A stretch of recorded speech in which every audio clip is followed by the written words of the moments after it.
On the afternoon of March 28th, a 7.9 magnitude earthquake struck Myanmar with a depth of 30 kilometers. The tremors quickly spread to nearby areas like Thailand and China's Yunnan province. About 960 kilometers from the epicenter, a 30-story building under construction in Bangkok collapsed just 5 seconds after the earthquake. The scene showed thick smoke, and people were running in panic.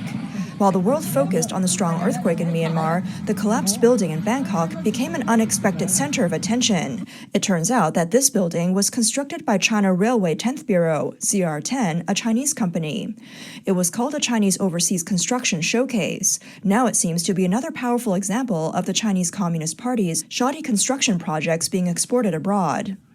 No wonder some people said that while an earthquake is a natural disaster and a human tragedy, it's almost comical that only buildings constructed by Chinese companies collapsed in the quake. According to local media, the collapse of the building killed at least 3 people and left 81 missing. The Thai National Emergency Medical Center reported on Facebook that around 320 people were on the construction site when the building collapsed.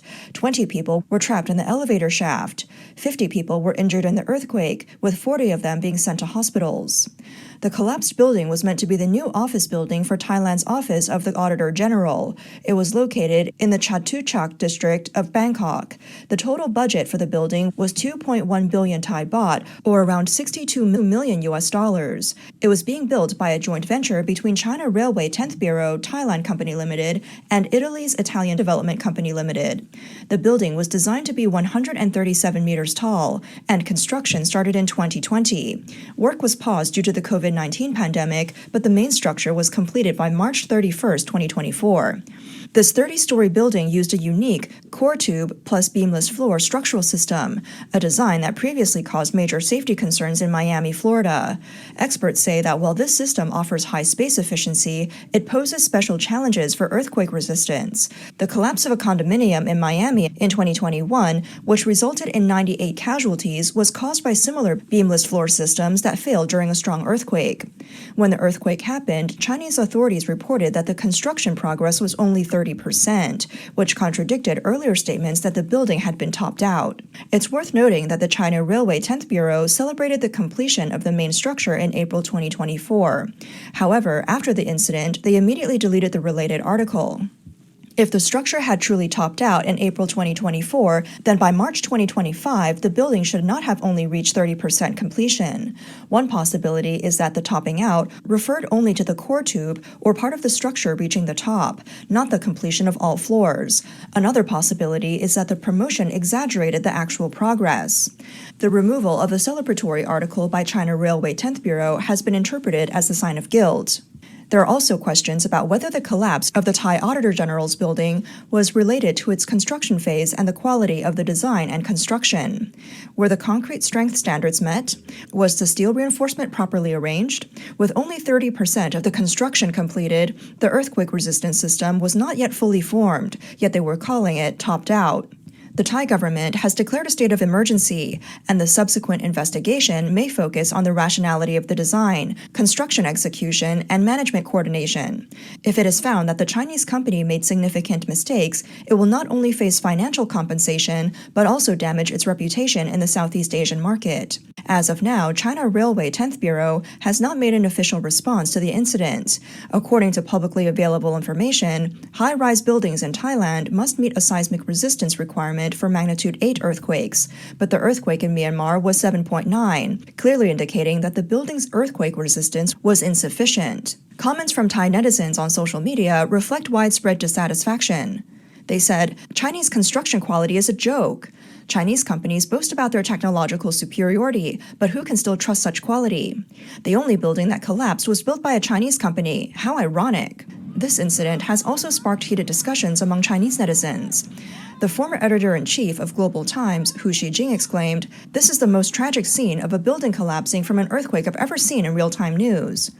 China Railway 10th Bureau, one of the representatives of China's infrastructure expansion abroad, has undertaken numerous projects in countries along the Belt and Road Initiative in recent years. The collapse of the Bangkok building is not an isolated case. Chinese companies have also faced controversies over engineering quality or management issues in Africa and Southeast Asia. For example, the Kenya Railway project faced criticism for delays, and the Indonesian high-speed rail project became a focal point due to budget overruns and progress issues. From the Indonesian Jakarta-Bandung high-speed rail's cost overruns and delays to the collapse of the Laos hydropower station and the Kenya Railway's operational losses, all these cases expose the fatal flaws of Chinese companies in their international expansion.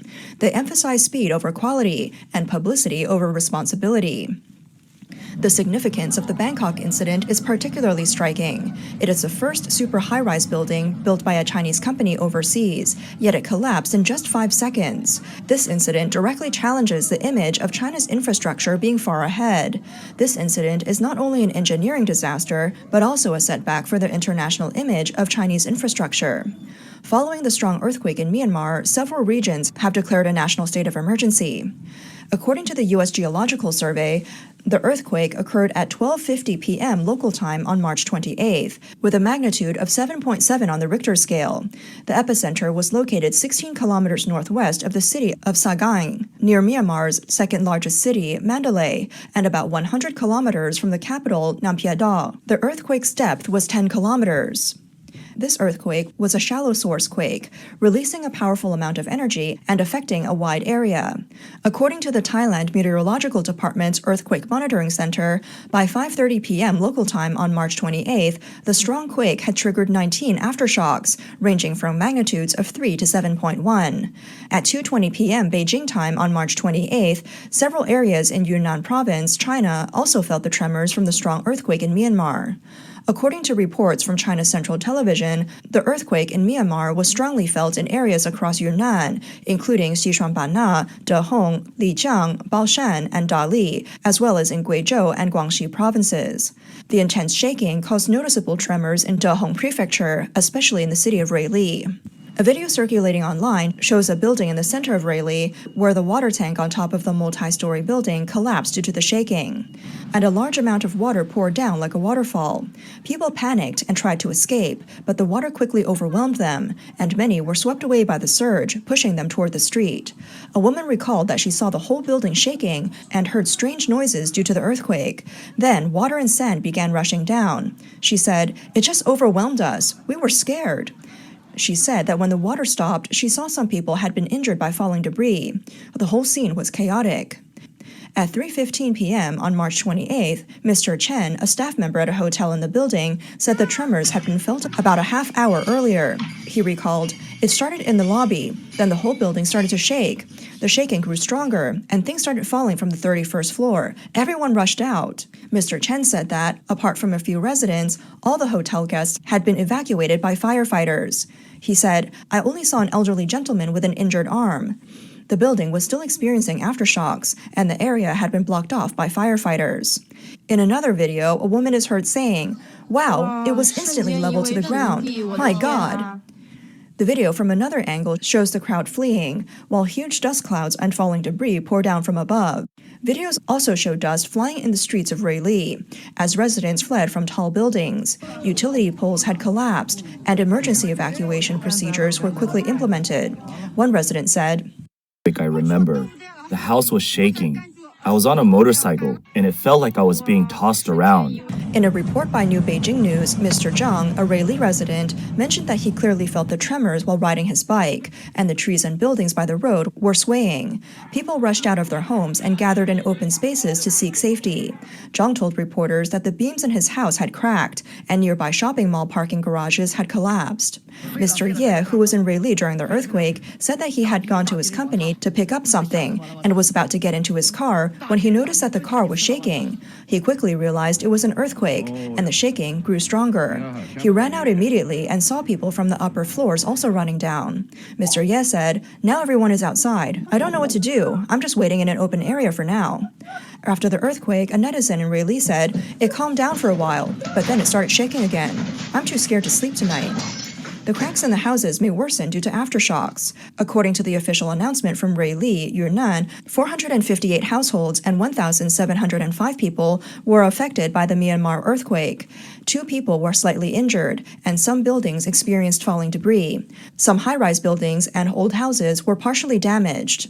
Da Hong in Yunnan province borders Myanmar and is located about 300 to 400 kilometers from the epicenter, where the impact was the strongest. Residents in Mangshi, Da Hong, reported strong tremors, with some saying they couldn't even stand up. The damage to houses was severe. In Yunnan's Da Hong, a high-rise building shook, and citizens rushed to escape. While the earthquake occurred in Mangshi, a netizen living on the 25th floor recorded the violent shaking of their fish tank. Water spilled out, and furniture was constantly moving. They said, "It felt like I was going through a life-or-death moment." At Da Hong Normal College, the damage was shocking. The roof of the teaching building was severely damaged, with bricks and tiles falling off. Several cracks appeared in the walls, and tiles were broken. Kunming, the capital of Yunnan, is about 600 to 700 kilometers from the epicenter. It still felt strong tremors. A netizen in Kunming said, "I thought I was dizzy, but then everyone downstairs ran out." There have been no major damage reports from Kunming, but residents were generally fearful, and some evacuated from high-rise buildings. A man in Kunming shouted, Friends in Kunming, did you feel the earthquake this noon? It woke me up from my nap. These high rises are dangerous, especially with the current economic situation. I just want to lie down, but I can't. If anyone is planning to leave the city, take me with you. Ms. Yang, who runs a guest house in Kunming's Gwangdu district, told reporters that the shaking lasted about 5 or 6 minutes. She said, "I was feeding my child when it suddenly started shaking. My chandelier was swinging violently. At first, I thought I was dizzy. Then the customers in the store rushed out, asking if it was an earthquake. It lasted for about 5 or 6 minutes, intermittently." Ms. Yang added, "Later, people in our Kunming groups were talking about the earthquake. We haven't felt such strong tremors in recent years." She shared a video showing the chandelier swaying significantly and making a buzzing sound.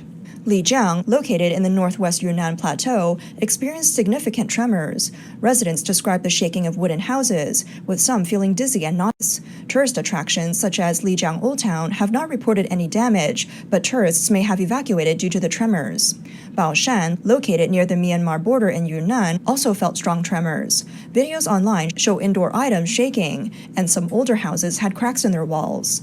A video shared by a netizen in Baoshan shows intense shaking in a pool hall, where the ceiling lights above the pool table collided with the ceiling, making loud clanging noises. One netizen commented, "This is the strongest shaking I've ever seen in a video." Another questioned, "Why didn't they run? No sense of safety." The netizen replied, "I was on the 24th floor. How could I run?" He later told reporters that the video was sent by a friend who had owned the pool hall. He said, "The ceiling might have been slightly damaged, but everything else was fine and no one was injured." He added that he was working at the shop when the earthquake occurred. In Dali, Yunnan, a resident experienced the earthquake in a clothing store, saying the wooden building shook like it was about to come down. They felt dizzy and nauseous. A post on X mentioned that kitchen staff mistook the shaking for low blood sugar due to the intensity. In Dali, a netizen posted a video saying, I ran downstairs from the 18th floor, and there were people everywhere downstairs. After the aftershock stopped, people outside the building hesitated to go back in. According to the Yunnan Earthquake Bureau, the earthquake warning system can provide information about earthquakes of magnitude 4 and above within 50 kilometers of Yunnan and surrounding areas. However, some netizens believe that due to Ruili's proximity to the epicenter, the earthquake might have reached a magnitude of 6. Lijiang, Dali, and Kunming, popular tourist destinations, experienced panic. Many tourists cut their trip short and evacuated to safer areas. However, no damage has been reported at these attractions. On X, netizens reported that the wooden buildings in Dali seemed like they were about to collapse, and aftershocks have increased anxiety. The nearby province of Sichuan also felt the earthquake, particularly in Panzhihua, which is close to the Yunnan border. A video shows a chandelier shaking at a private home, with a netizen saying, "It scared me, but luckily nothing major happened." Even in Xi'an, over 1,800 kilometers away, reported tremors.